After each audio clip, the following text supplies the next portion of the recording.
اعوذ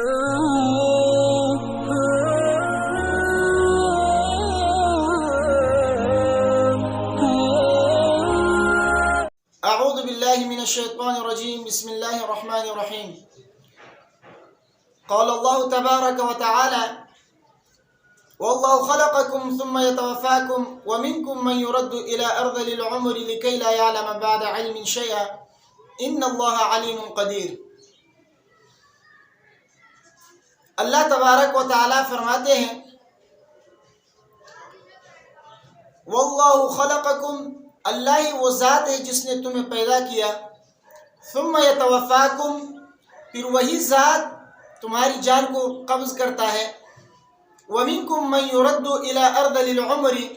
اور تم میں سے بعض وہ ہے جو ناکارہ عمر تک پہنچائے جاتے ہیں، لکی لا یعلم بعد علم شیئا، جس کا اثر یہ ہوتا ہے کہ وہ ایک چیز سے باخبر ہو کر بھی بے خبر ہو جاتے ہیں۔ ان اللہ علیم قدیر، بے شک اللہ تبارک و تعالی بڑے علم اور بڑی قدرت والے ہیں۔ اس آیت کی تفسیر میں علامہ علاء الدین علی بن محمد الخازن تفسیر خازن میں تحریر فرماتے ہیں کہ بعض علماء کرام کا یہ کہنا ہے کہ انسان کی عمر کی 4 مراتب ہیں۔ پہلا مرتبہ وہ ہے نشوونما کا مرتبہ، اور یہ مرتبہ جو ہے آغاز عمر سے شروع ہو کر 33 برس کی عمر کی درمیان کا ہے، جو انسان کی انتہائی شباب اور جوانی کا دور ہے۔ اور دوسرا مرتبہ وقوف کا ہے، اس میں انسان کے اندر ٹھہراؤ پیدا ہو جاتا ہے، نہ وہ بڑھتا ہے اور نہ گھٹتا ہے۔ اور یہ مرتبہ 33 برس سے لے کر 40 برس کی عمر کے درمیان کا ہے، جو انسان کی جسمانی قوت کی انتہا اور انسانی عقل کی کمال کا دور ہے۔ اور تیسرا مرتبہ وہ کہولت کا ہے، اور یہ مرتبہ 40 سال سے لے کر